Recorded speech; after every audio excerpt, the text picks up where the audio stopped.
يويا أما سويا المانا يا بكجير تمرتو نجيني كينيا كواكا كورو مادا كون الرامد سنادا كو ورسني بري في اللي أكم نبلتن نجار بطري سني جنة السلام الله عليكم ورحمة الله وبركاته أنا سعيد دوم كم نسوا خلت طبعا جرس أجتا كينيا سيدنا يويا ردي بيدان أشبار كفونه دورو قريبو أنا أعرف أكوغا متدور أجر كاجر تنتي إذا هوغا بالبليه وبنتي نملا مجباسني أجيسني بجرينا نملا مملي الراجي سوفتي بنقويا جمتاتي نمي لمان جباسني أجيسن ورا أفان سوالي دبتو قايسانا كسوالي فلتني إيجاس قرات شدا فيالي قونين مبي سوالي إثيوبيا توني ساني سني ملادا تكو نما دغابور تكو سنما جيجيغا توني ساني ملادا akka gabaasana jirra arkanetti soga duuti o gara oromo rice gara amara rice gara beete somali rice arka jira asmanu ga dhaamsinu tawasa beete somali daat fidabo subarbaanu warri beete mana hidha khaysa jiran akka beete dhaamsa dabar fatanetti ira guddaan keenya maqa somaleti dasigal mofne jira mootummaan Ethiopia qubanun qabdu mootummaan Somalille hagas waanu goda jirtuuti warreen beete warri biyya jirtan nus quba qabaadha yacha jiran tikisho afaan amarati matani jirani so afaan amarati redebiyaaf በሳውዲ አረቢያ እስር ቤት ከሚገኙ ወንድሞቻችን ጋራ ባደረግነው ቃለ መጠይቅ ብዙዎች ኢትዮጵያውያን እስር ቤት እንዳሉ ተገንዝበናል እስር ቤት ውስጥ ካሉትም ኦሮሞ ሶማሌ አፋር አንዳንዱም ጉራጌም ስልጤም ሌሎችም አሉ በአሁኑ ጊዜ ሁለት ሶማሌ ተወላጆች ትላንትና እንግዲህ የሳውዲ አረቢያ መንግስት በሞት ቅጣት ቀጥቷቸዋል ዛሬም ደግሞ ሁለት ሌላ ሶማሌ ተወላጆች የሞት እርምጃ እንደሚወሰድባቸው ልንገነዘብ ችለናል ነገሮችን ግን ወስብስብ የሚያደርገው በእስር ቤት ውስጥ ያሉት ኢትዮጵያውያን በሶማሌ ስም ነው የተመዘገቡት እና የሶማሌ መንግስትም ለነሱ የሚያደርገው እርዳታም እስካሁን ድረስ አላየንም የኢትዮጵያ መንግስትም የነሱ ሁኔታ አያቅም እንግዲህ ማታ ሁለት የተገደሉ እንግዲህ ምናልባትም የኢትዮጵያ ተወላጆች ሊሆኑ ይችላሉ ነው በሶማሌ ቋንቋ የሚችሉ አንዱ የጂጂጋ ተወላጅ አንዱ ደግሞ ደጋቦ ሳይሆን አይቀርም የሚል እንግዲህ ኢንፎርሜሽን ከዛግጅተናል በዚህ አጋጣሚ በሸቦ ሚዲያ በኩል እንግዲህ አደራ ብሎ የላኩልን መልእክት ለወንድሞቻችን ለሶማሌ ማህበረሰብ ኢትዮጵያውያን ማሳለፍ ምንፈልገው ድምጽ ሆኑላቸው እንግዲህ ለሁሉም ሆኑ በተለይም ለሁሉም ድምጽ ሆኑ ግን ይሄ መልእክት እንግዲህ የኢትዮጵያ ሶማሌዎች መልእክት ይሆናል ሀየ ከዳ ሀገዳ እንደ ብረደበራ ጋለሞን ብራቲ ሱንዲሩ ወከሰገለ ታሪፍ አብዲ ጉዳ ቀብላ አራስ ለምላ መገባሰኒ ተርካፊ ረፍለቹ ይሳኒ ዲመላ ጋ ዳም ሰማይዳ ወሪ ያረዱ ተር ኢንተርቪው ጎነን በሪ ሜቢ ቦሩ ጅራቹ ደቡ ይሳኒ መላ ሜቢ ጋ ሰገለ ማይዳ ተሸቦ ሚድረ ዲፈተኒስ ተውን ይባል ሐላፉ ጋ ኡመን ኦሮሞዳ ለሚ ዳፍጋቸ ለሰኒ ጀና ልቡ ቤቴ ልቡን ልኩሮ ጉዶዳ ሰኒ ጀና ይቾይ ሐላፉ ገረ خلت دامه دامسه سان دبر فتنتي سان دبر سنا ጋ ሐላ خداني وان كيس جراني في وان موتم مفهومه ኦሮሞት ለዳመ ተንቀበኒ ትሪያዳ هاي السلام عليكم ورحمة الله وبركاته شبو ميديا راهي عليكم السلام ورحمة الله وبركاته شبو ميديا راهي غا دم خيسان بوبولي جرا وغاجها ega hata wamo haga silati fechu qabu gara khenyanis gara oromo datinisi gara motummanille khabeete isan dagachu nijirti tunga arsa gudda isa kafalchifte jirti taga tadabartef akashabo mediati media hunda bikabuneti difa besan gafanna Ummata Oromoo illee numaa bakka bu'ee dhiifama isan gaafata mootummaa isan dagattee fi isan lagatteef illee silaa kabiraan jiru numaatu hundaa'u beetee dhiifama baadhata gaanu hoofolcha isaniin jennaa tanuma keessa ammoo gaa haga amma dubbanne kana rabbi firiitti haa godhu haftee irra turteetu wayyaadha mee haala kam keessa jirtu dabalee kiyya gaarii. Haalli amma keessa jiru agarteetiin baay'ee ulfaataadha. Kamisa torbaan har'aa nama agarteetiin obsaa jedhamuu fi mucaa Maamad Jumbii Haaji Gadaa jedhamu guyyaa torbaan har'aa nu biraa gabbaasanii qalanii. Sanirraa kaaf immoo edammoo agarteetiin achi as turaniituman turanii edammoo nuti deeganiitiin ijoollee lammii Somaaliyaadhaan nama lama. Kayyee. Lubbuu isaanii qanansa galgala asirii dhufanii itti manii sa'a 10 irratti itti manii ni qalamtanii qophaa'aa jiranii akkasii maatii isaanii bilbilchiifatanii. Kayyee. Mudarra kaachirraa hafee halkan keessaa za'a jahaa fi walakkatti halkan wal qixa dhufanii baasanii ganamarraa za'a lamaaf walakkatti tarkaanfii du'aa irra fudhatanii. Kayyee. Kakanarraa hafe ammallee kun amma si dubbisaa jiru kana salaatu zuhurii dura ijoollee nama lama lammii Somaaliyaadhaan maqaan isaanii dhufee bilbiladhaa boru waan agartee nuti guyyaa as keessatti bilbila guyyaa jimaataatii fi guyyaa sanbata xiqqaa bilbilli hin jiru sababa sanirraa kaka'e boronni qalamtanii bilbilli waan hin jirreef maatii keessanitti bilbiladhaa jedhanii kun ammoo mucaan na bira taa'aa bilbilchiisu jiran ijoollee Somaaliyaa lammii Somaaliyaadhaa jechuudha. Haalli kenna haala ulfaataadha guyyaa tokko seerri bakkeen mana kana haalli as bakka kana jiru guyyaa lama guyyaa tokko nama Itoophiyaa fuudhu guyyaa tokko agarteetiin nama Somaalee fuudhu rakkoo ulfaataa keessa jirra kalimaa fi ete jutti namni Somaaleedhaan lammii Somaaliyaa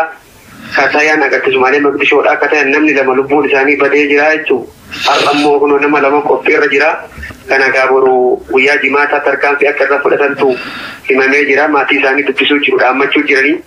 Nuti amma kajechuu barbaannu mootummaan Itoophiyaas akkasumas uummanni Oromoo bal'aan illee sagalee akka nuu ta'anii akka sagalee nuu ta'anii agartee mootummaa kana harkaa hormaata nuu godhan barbaanna furmaanni keenya hin jiru guyyaarraan guyyatti dhuga guyyaa agartaniitiin guyyaa daawwannaatti Tiraamp dhufee irraa kaasee hanga guyyaa irraatti namni lubbuun nama 13 badee jira jechuudha. Nama keenya Itoophiyaa irraa nama 9 Sumaalee irraa nama sagali amma walumaa galatti nama 18 jenne maalan kaleessa nama 7 irra nama 2 itti dabalame walii galattu lubbuu nama 18 badee jira jechuudha. Namni keenya amma bira bara 2000 fi qalame 2024 qalame nama 2 achi as agartee nama 4 amma agartee fuula dura itti deemnu irraa hin deemu jechuu barbaadeetu waan kana ta'eef haalli keenya haala ulfaataa haala agartee suuta jedhamee laallamuu miti. Mootummaan Itoophiyaa yeroo matakkaaf illee ta'u yeroo matakkaaf carra matakkaafis ta'u akka agarteetiin dhufee asii furmaata nuu godhu rakkoo ulfaataa daangaa hin qabne keessa kanaaf uummanni Itoophiyaa marti Itoophiyaa marti Oromoo osoo jennu Amaaraa jennu hundumti sabab sablammii Itoophiyaa akka sagalee nuu ta'an mootummaa irratti akka dhiibbaa nuu geggeessan barbaanna. Ammallee wanni keenya waan sooshaal miidiyaa yakka biraa hin qabnu obboleessa yakki biraa hin jiru namni keenya sababa rakkoo agartee beelli yakkani jiru lolli agartanii isin beeyta Yaman jiru karaa wallaalaan agartee kara Suudii sagalaatti kaluu dabakkee Naajiraan jedhamu kana kiiloomeetira 150 wayii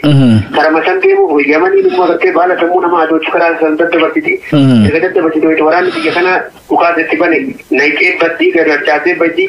namni keenya immoo karaa hin beeku akkanumaan ka deemu qabanii fuumanii situu meeshaa kana fide afaan illee hin beeku situ meeshaa kana fide jattiisichi Yamanii wajjin deema sababa jiru qabanii yakkaan sobaan jettu dhugaa rabbii gaditti dubban sobaan qabanii itti dhanii tumanii hatta elektiriikiidhaan tumuu ammallee bishaan qabbanaa keessa cuuquudhaan makiinaa agarteetiin ol fuudhee waa wayirra kaa'u wannoo jedhamu kana fuudhanii isarra rarraasanii lafatti harkisanii mataa isaa kan garagalchanii namni torba nu bira. Itti fufi. Mannoo itti isaan jedhan. Aye, so nama kana dirqaniiti ani balleessee samsi fudhachiisan jechuudha. Tochora si godhuudha. Gariin immoo agartee sababuma rakkoon achitti ammaatti Yamanii waa sii kenni keessa sobdee nama takka waa itti kenniti. Sun akkasitti fuudhee dhufee afaan illee hin beeku rakkoo garii irra caalaa namaa immoo nuqof irra caalaa namaa immoo agartee Yamanii harcaafee beekte sababa afaan beekuti. Wallaaluu isaa dafaa wallaaluu isaati tumanii wanno jan ammallee immoo bakka kana manni murtii walabaa hin jiru as namatti mura erga namatti mure namni nama yaamu hin jiru abukaatoo waa hin jiru namni namaa falmu hin jiru ta'ee dura si tumanii si qopheessa yoo ati bakka mure murtii isa dhaqxee waa akkatte achirraa bilbilaan itti himamaa ol si baataniituma halkan si tumanii si amansiisanii viidiyoo sirraa maranii wayitatti mana murtii dhaqxee waa akkatte ati kana hin jenne siin jedhani si jala qaban jetti viidiyoo kana rakkoo kana keessa jirraa nu qofaani nu ammallee immoo yakki nuti fuuna hin jiru baala sammuu namaa dhochu kan nama ajjeesisuu miti baala agartee biyyee asiishii ka jedhamu kama biyya keenyatti Itoophiyaatti dhugan kana kama namni olii gadi oofu kana kama biyya keenyatti murtee hidhaa waggaa 5 waggaa 6 kana waggaa 4 qabu kana jechuudha. Kana namni ittiin baay'ee yoo xiqqaate bara 2019 akka bakka kana dhufe bara 2019 irraa hanga guyyaa irratti yoo xiqqaate namni Itoophiyaa nama 2833 ka harka kiyyaan barreesse harkaa qabu kan biraa baay'ee biyya garee kuujitti jiru jechuudha. Kuma lamaa fi yakki nama 47 kana kuma lamaa fi sagal dhufeen bakka kana. Hayyee nama qabamee jiran maneedhaa kanatti. Hayyee. Nama 2,236 ka harka kiyyaan barreessee harkaa qabu lammiin agartee Itoophiyaadhaaf balfa kun nama adochuun qabamee nagayaan gale jechuudha. Akka kennaa fidan wanti nu saniin jaraan ala finne tokkollee hin jiru nuti agarteetiin carraa namaan gorsinaa. Sababa jedhuun kana nurra fudhatan malee wanti nuti finne hin jiru hatta bara 2025 kana baatii tokkoffaa keessa nama 101 asirraa fe'an jettatti fe'anii biyya galee jira. Kun agarteetiin jiddatti feetiin konsilaa Itoophiyaatti tarkaban hidhaa fudhatan warra waggaa 4 jiru warra waggaa 5 jiru jechuudha. Nuti waan dalene waan jiraan ala ka dalene hin qabu namni nama ajjeesan jiru namni waa dalage jiru namni waan takka hojjetan jiru hundi kennaa'u nama yeroo takka akka tasaanis kima barbaadata as dhufee agarteetiin akka isin beektan baqattummaan rakkoo biyya keenya agartee hojii jireenyi matirreeffataaf kaka'e ta'eetiin namni ay dhufee akkasii rakkoo guddaa keessa jirra. Kanaaf mootummaan Itoophiyaa akka nu qaqqabu jenna har'a boru osoo hin jirre nuti gumbulee jiru. Yoo namni tokko yoo dhugaa si'ii namni tokko hoogganaa mana karmaniidhaa kanaati itti gaafatama bulchiinsa maneedhaa kanaati yaabboo rabbii jedhaati nullee bani ma'aadami namummaa akka keessanitti bifaan nu gurraacha'e malee maan ofitti hawwatan jennuun yaa obboleeyyan kiyya. Isin jechuun obboleeyyan kiyya nu isin fixurraa dharraa hin qabnu. Wanti nuti isin amaanaa nu harka jirtanii amaanaa nu harka jirtan kanatti yoo mootummaan ormurra nu bulchu ol jiru waan raawwadhaa nu jedhe raawwachuu yoo inni baasaa jedhe nuti isinii miti nama har'a qabamee bakka kana seene dhiisuu dandeenya. Dantaan addaa isinirraa qabnu hin jiru wanni immoo ani isiniidhaamu jedhe akka tolaatti akka nama garaanaa malaafuu tokkotti mootummaa keessan ambaasaaddarri biyya kana jiru murtee takka isinii godhuu hin danda'u. Yoo immoo waan agarteetiniin mootummaan biyya kana itti dabarse isinirratti mallatteessuu taateen alatti wanni isinii godhu formaan hin jiru wanni barbaachisu mootiin biyya keessa bulchu Dr. Abiy Ahmed kan jedhamu sun mootummaan Itoophiyaa dhufee mootii biyya kanaa wajjin yoo haa ta'e formaata argachuu ni dandeessa. Achi asitti immoo wanni isinii godhu hin qabnu nu rabbitti illee nu dhiifatinaa nu zollomtamatti jedhuun nu isinii zollomne nu ergamaadha.